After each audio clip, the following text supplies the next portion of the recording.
नमस्कार जय हिंद साथियों, कैसे हैं हम सभी। उम्मीद करते हैं बहुत ही अच्छे होंगे और अपनी तैयारी में बेहतर से लगे होंगे।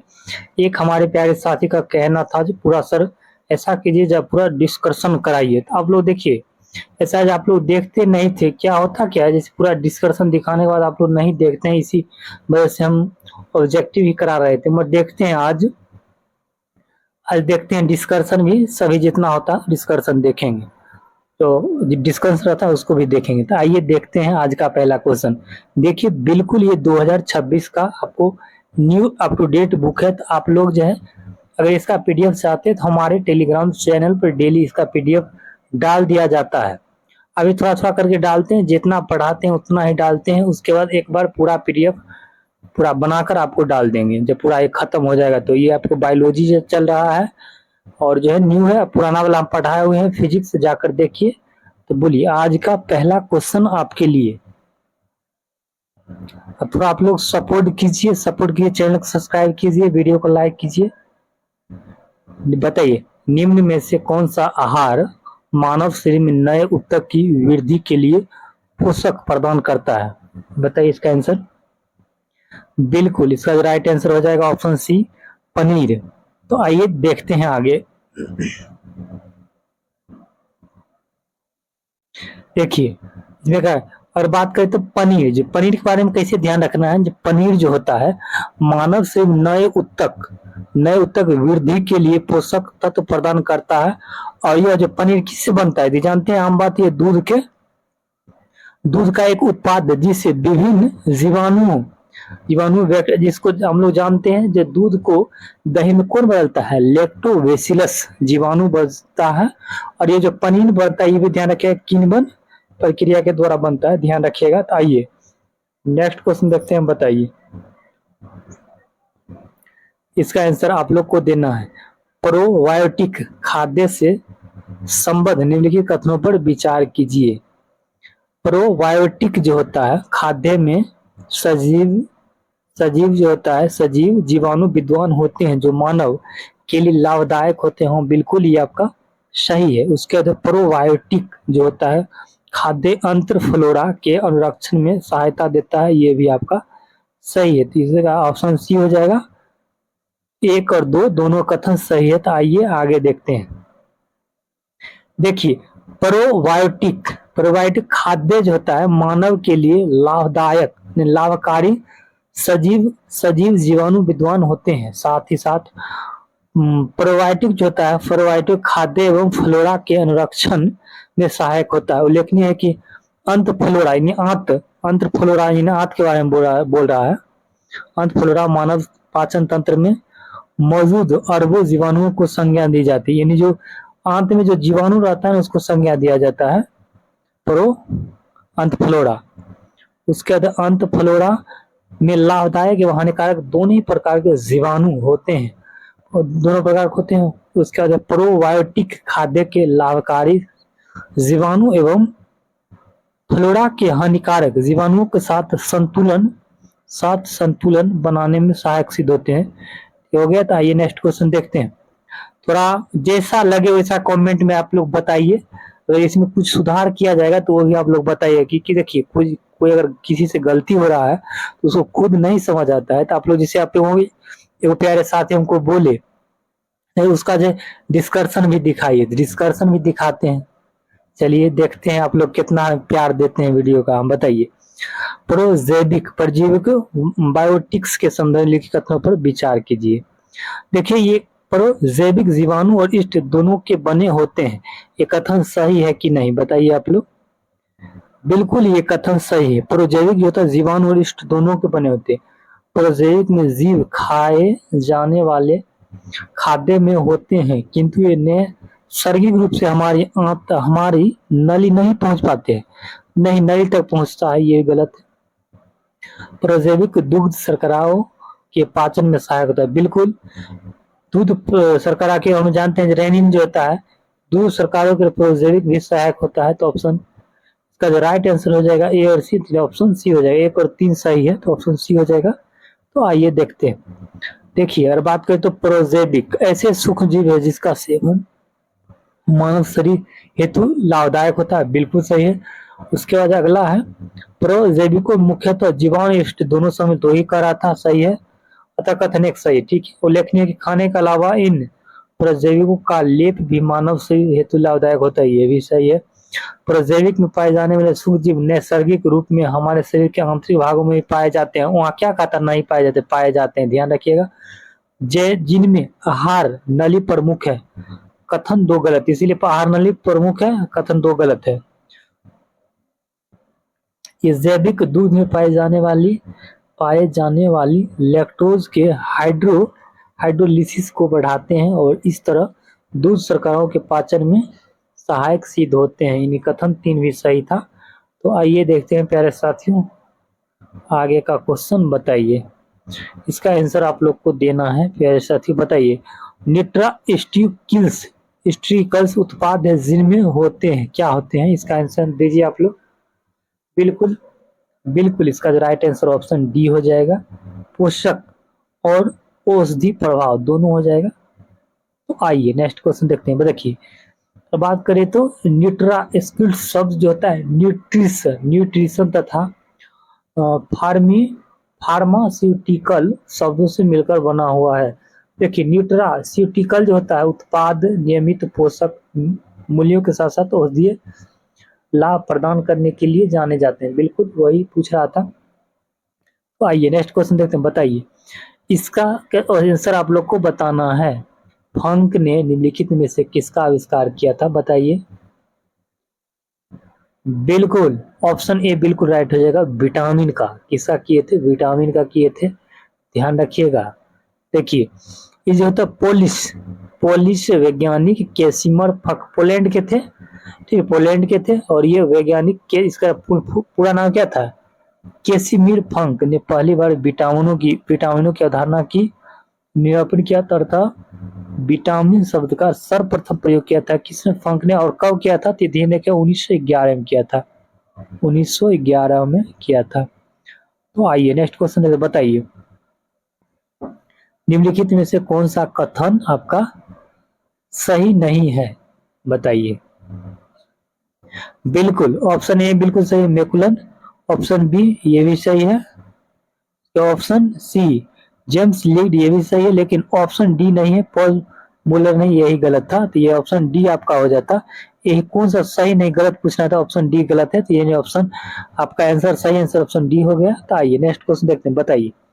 अब थोड़ा देखते हैं। देखिए, जेम्स लिंगड ने बताया कि खट्टे फलों के प्रयोग से अस्वर्गीय रोग से बचाव किया जाता है, इसीलिए संबंधित है। खट्टे फल में विटामिन सी का पाया जाता है।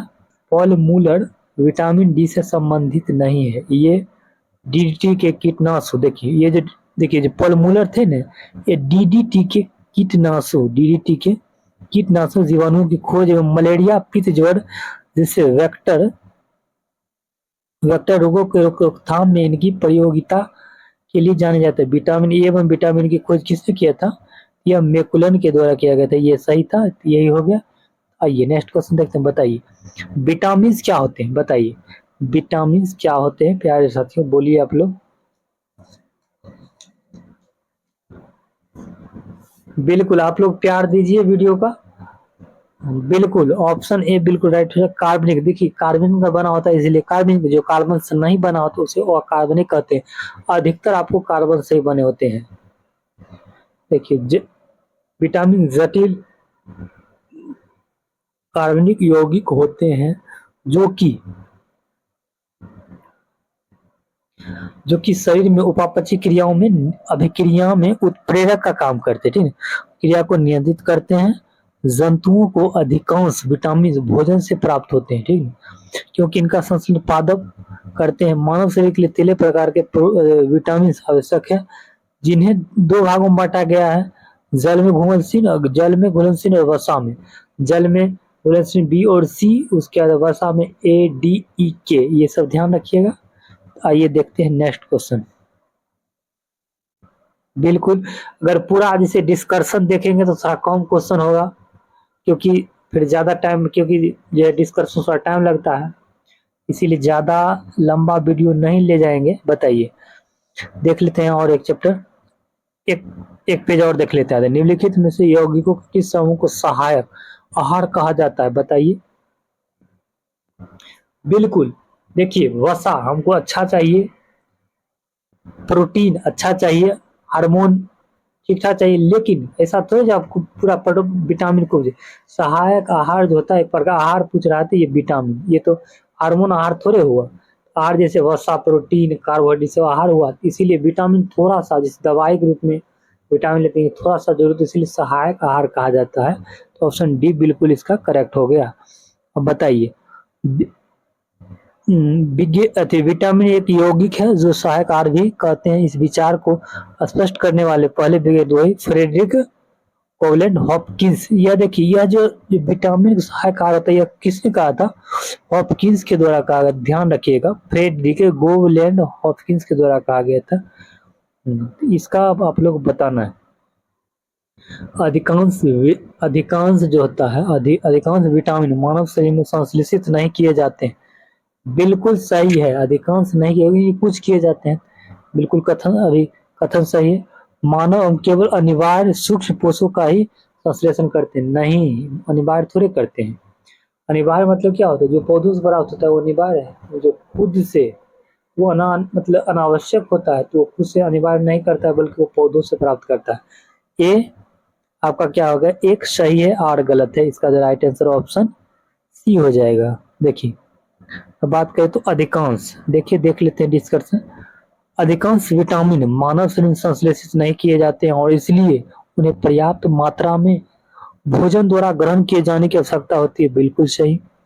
मानव शरीर विटामिन डी, विटामिन देखिए कौन कौन, विटामिन डी, विटामिन के, विटामिन बी 12 का संश्लेषण कर सकता है। 3 गो विटामिन डी, के और बी 12 का संश्लेषण कर सकता है मानव।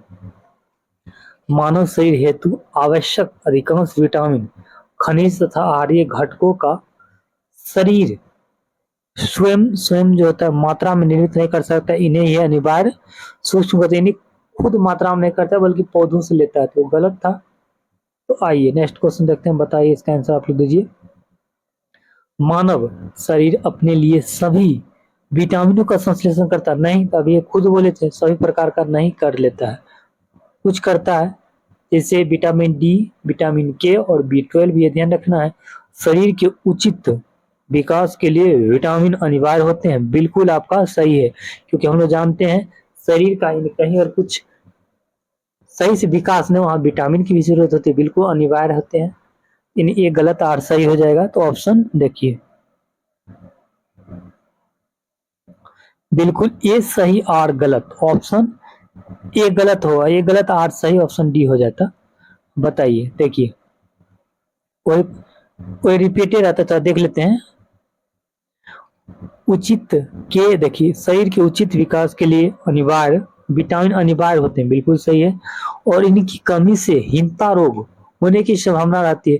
डिफिशियंसी, डिफिशियंसी मतलब वही वंशहीनता बोले, डिफिशियंसी डिजीज होने की संभावना बढ़ जाती है। मानव शरीर में सभी विटामिन संश्लेषण नहीं होता है, लेकिन हालांकि यह डी के 12 हो सकता है, ध्यान रखिएगा। आइए, यकृत में भंडारित होते हैं, बताइए आप लोग इसका आंसर आप लोग दीजिए प्यारे साथियों।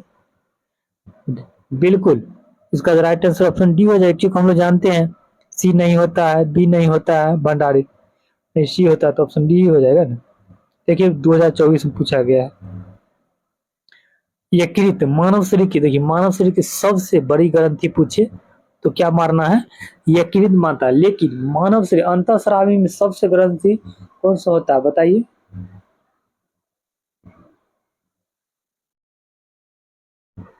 बिल्कुल, थायराइड ग्रंथि सबसे बड़ा होता है। अंतःस्रावी में सबसे बड़ा थायराइड ग्रंथि हो गया। और उसके बाद दूसरा से यकृत जो सबसे बड़ी ग्रंथि है, लेकिन दूसरा अगर कहे तो अग्नाशय, अग्नाशय है। और वो अग्नाशय मिश्रित, ठीक ना, और मिश्रित ग्रंथि है, ये मतलब अंतःस्रावी ग्रंथि दोनों, अंतःस्रावी बाह्य स्रावी दोनों है। ये ध्यान रखिएगा। शरीर के अधिकांश जैव रासायनिक कार्य यकृत द्वारा किए जाते हैं, बिल्कुल सही। मानव शरीर के यकृत में वसा में घुलनशील एडीए और एडी विटामिन 12 संग्रहित होते हैं, बिल्कुल ये सही है। तो ऑप्शन डी इसका राइट है। तो आइए नेक्स्ट क्वेश्चन देखते हैं, बताइए कौन सा निम्नलिखित, देखिए विटामिन वाले निम्नलिखित कौन सा कथन सही है। ये डायरेक्ट इसके ऊपर ध्यान देना है, नहीं पूछ रहा है कौन सा गलत पूछ रहा है। तो बहुत क्या करते हैं, जैसे हम भी एग्जाम देते तो हमको भी होता है ऐसा, लगता है जो नहीं नहीं, देखिए प्रेशर होता नहीं छूट जाता, मतलब क्वेश्चन को आप पूरा शुरू से लेकर अंत तक पढ़िएगा, क्योंकि एक नहीं वजह से आपको क्वेश्चन गलत कर दीजिए। बताइए कुछ विटामिन आंतरिक सूक्ष्मजीव द्वारा संश्लेषित किए जा सकते हैं, बिल्कुल सही है। कुछ विटामिन हार्मोन की तरह काम करते हैं, बिल्कुल सही। कुछ विटामिन जैसे विटामिन डी को हार्मोन कहा जाता है। कुछ विटामिन शरीर में जमा भी होते हैं, बिल्कुल जमा, जैसे आपको डी के 12 जमा होता है। विटामिन के जल में घुलनशील होता है, बिल्कुल गलत है। हम लोग अभी बताए थे वसा में ADE होता है, तो के कहाँ होता है। बी और सी सिर्फ जल में घुलनशील होता है। इसका जो राइट आंसर है, गलत पूछना था तो गलत यही, तो ऑप्शन डी इसका राइट आंसर हो जाएगा। आइए नेक्स्ट क्वेश्चन देखते हैं, देखिए वही सब है, जल में घुलनशील, वसा में। बताइए निम्नलिखित में कौन सा वसा में घुलनशील है, बताइए इसका आंसर आप लोग। बिल्कुल, बताइए। बिल्कुल इसका राइट आंसर हो जाएगा ऑप्शन सी।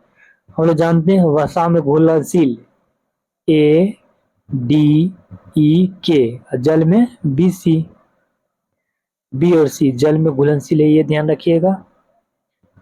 और आज का लास्ट क्वेश्चन, प्यारे साथियों बोले थे थोड़ा डिस्कशन करने, थोड़ा डिस्कशन करके देखिए जैसे हुआ। आप लोग थोड़ा प्यार दीजिए वीडियो का। इस क्वेश्चन का आंसर हम लोग चाहते हैं, 14 नंबर का कमेंट बॉक्स में दीजिए इसका राइट आंसर क्या होगा। और वीडियो कैसा लगा कमेंट में जरूर बताएं। अगर नए आए हैं तो चैनल को सब्सक्राइब कर लीजिए। तो आज के लिए इतना ही, मिलते हैं हम लोग नेक्स्ट वीडियो में। जय हिंद, वंदे मातरम।